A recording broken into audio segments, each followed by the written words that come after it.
皆さん、こんにちは。ヤンビーザチャンネルです。随分間が空いてしまったんですけども、最後の横長の動画の公開が、去年の11月13日。で縦型の、ショート動画が、去年11月の22日に公開したのが最後なんで、半年ぐらい空いてしまいました。その間、お休みして何してたかと言いますと、入院したりとか、オートバイのお仕事以外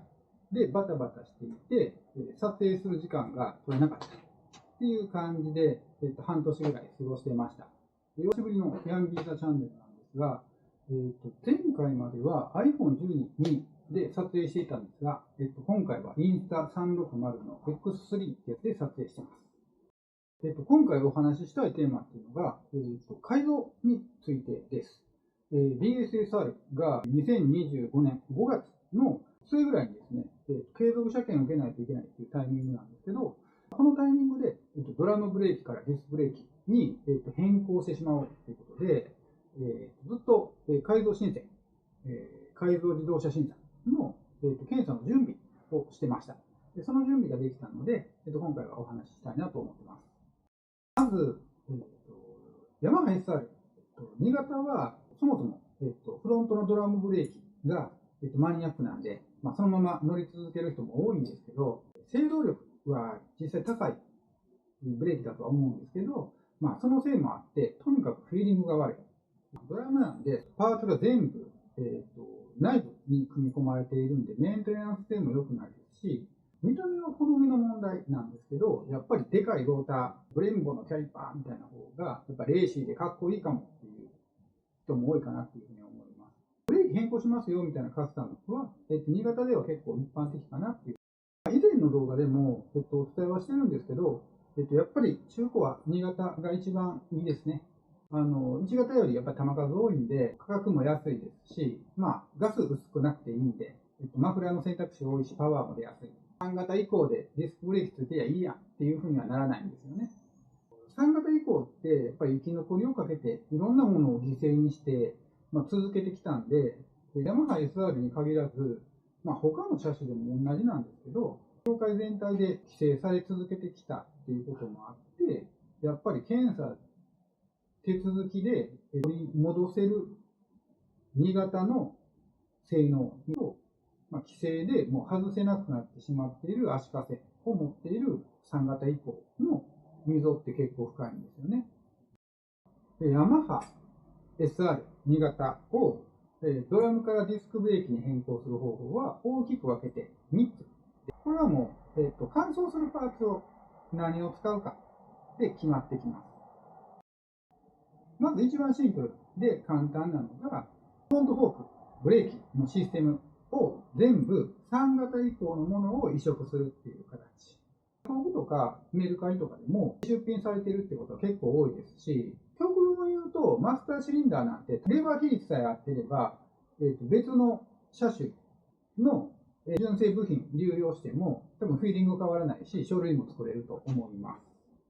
ただ、せっかくカスタムしようかっていう人が、3型そのままのパーツ構成で乗り続けるっていうのはとても思えないので、検査のためのワンポイントリリーフ的な使い道で3型の部品を移植してっていうののコスト感が見合うのであれば、それが鉄板かなっていうふうには思うんですけど、部品入手して付け替えて、結局また別の部品にする。この、手間とかコスト感とかが見合うのであれば、そのまま本付けが一番早いと思ってます。で注意しないといけない点とかはもう全くないです。で2番目が、ヤマハ SR の、1型。一番古いディスクブレーキのシステムを使う。というやり方です。で、ただこれ、今だと、そのままだと、書類の審査通らないんですよね。2023年にヤマハ SR400 を申請したときに、NG を食らいました。で、昔はこれ OK でしたよねっていう話をして、通しましたよっていう話をしたんだけれども、車両重量が1型より2型とかの方が重いとかなんとかっていう話になって、で、今は承認されなくなっている。昔通した時はまだ自動車検査独立行政法人さんっていう組織だったんですけど、今は、独立行政法人自動車技術総合機構っていう名前、組織自体が変わってしまっているので、その関係もあってレギュレーションとか、時代とともにもあるんですけど、変化があったんだろうなと思ってます。その時は、結局3番目、この後お話しする別のパーツ使ったんだけれども、今試してないんですけど、1型の部品を使いたい、1型の、ブレーキの、古いやつが手元にあるよっていうのであれば、1回、2人乗りから1人乗りに変更をして、同時に。で、してしまったら、ワンチャンいけるかもしれへんなとかは思ってます。2人乗りから1人乗りにするの、構造変更ですね。をするには、種類はもちろんその記載するところに2人乗りから1人乗りにしますよみたいなのを、アップデートするっていう必要があるんですけど、対象の車種ですね、改造車も書類の記載と一緒にタンデムベルトとか、タンデムバー、あとステップとかも外しておく必要があります。タンデムベルトをつけたままやと、2人乗りのシートつけてるからですので、車検通らないんですけど、っていうのがあるので注意です。BSA-SR の場合は、昔の1型のディスクブレーキのパーツでも書類の承認は下りると。ヤマハ SR に比べて元々の重量が軽いので、1型の部品の構成でも適合するっていう。3番目。3番目が、社外品を使う形になるんですけど、デイトナさんからブレーキシステムを変更するためのキットっていうのが発売されていて、これを組み込むっていう形ですね。このキットは使用するための、キャリパーのサポートとディスクローターのスペーサーの強度検討書がついていて、書類としてついていて、320パイの、ヤマハの純正ローターを使うんですけど、この部品構成での制動距離についての計算書も、付属しています。で、改造車が、19インチとか17インチとか、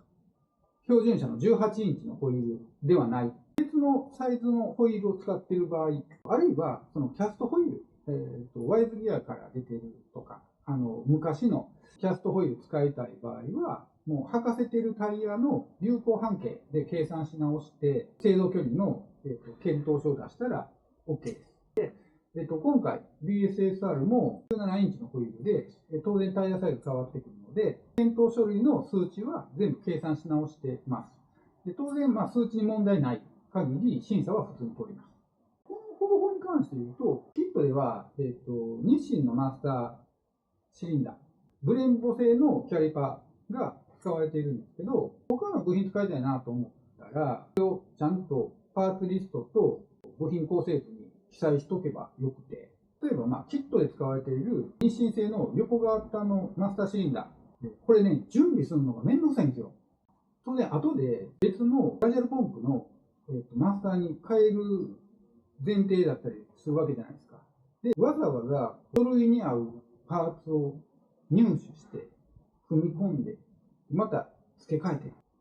手に入れる費用もかかる、組み込む手間も無駄になる。私は、最初からブレンボのラジアルポンプのマスターで、電気のスイッチも機械式じゃなくて、油圧式で組んで、パーツの構成種類は、提出をしました。あとは、改造自動車届出書の、第1号様式。これは、どの車両の、どこを改造するか、どんな書類を資料として、添付したかっていう、届出全体の特定をするための届出書になります。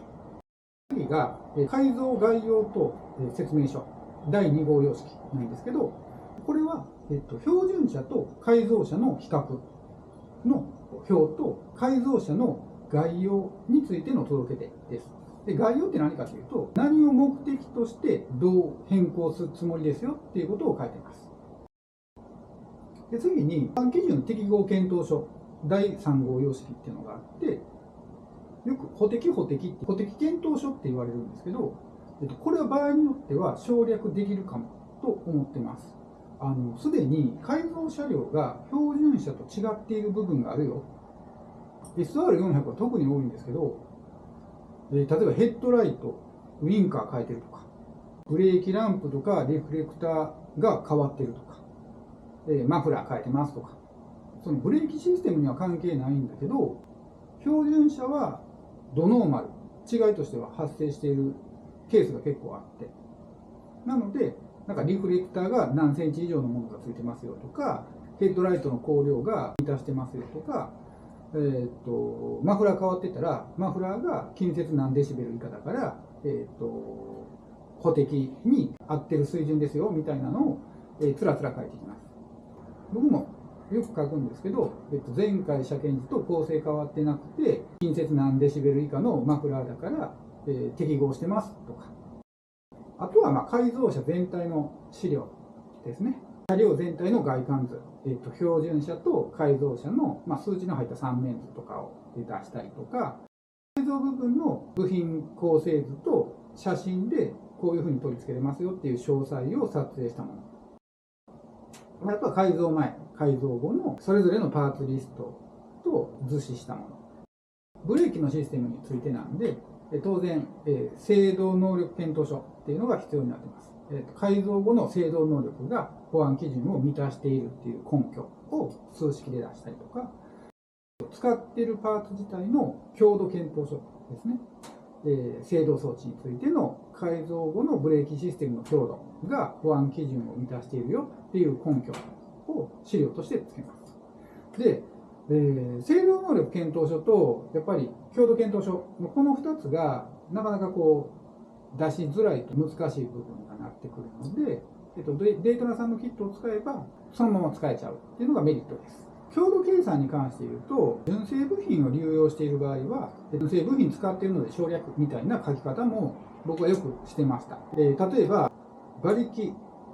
重量とも SR400 に勝る XJR400 の純正部品を使用しているため、部品の強度は問題ないと考えますみたいな書き方で、強度計算しないみたいな。あとは書類を、僕は今まで郵送でしかやり取りしたことないんですけど、郵送を出して、審査が通ったよ、承認されたよっていう書類を郵送でまたもらって、であとはもう検査登録事務所で検査のための予約をします。車検を受けると。改造の検査は午後からしかないかもしれない。第3ラウンド以降っていうのをします。軽トラ積まなあかんのですけど、軽トラとか持ってないわっていう人は、あくまでも書類上では保安基準を満たしているっていう前提が当然あって、それに車両の実態が伴っているよっていうのであれば、ワンチャン仮ナンバー取って乗っていくでもいける気がします。ただ、仮ナンバー、臨時ナンバーですねの申請が結構やっぱりネットとかにも書いてるんですけど、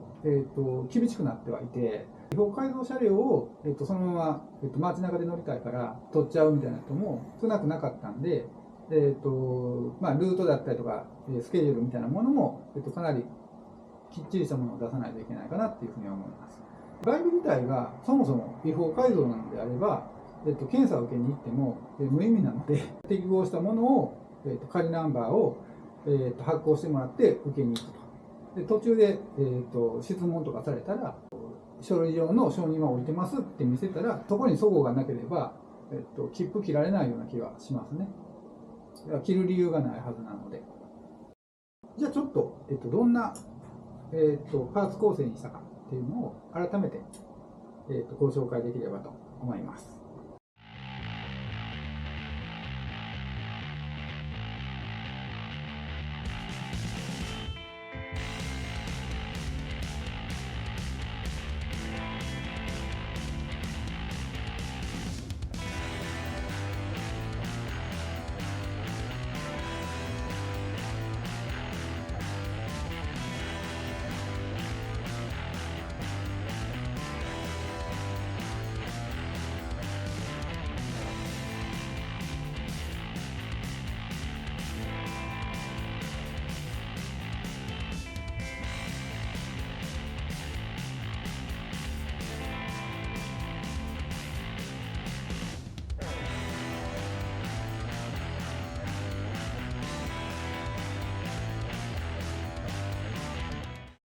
はい、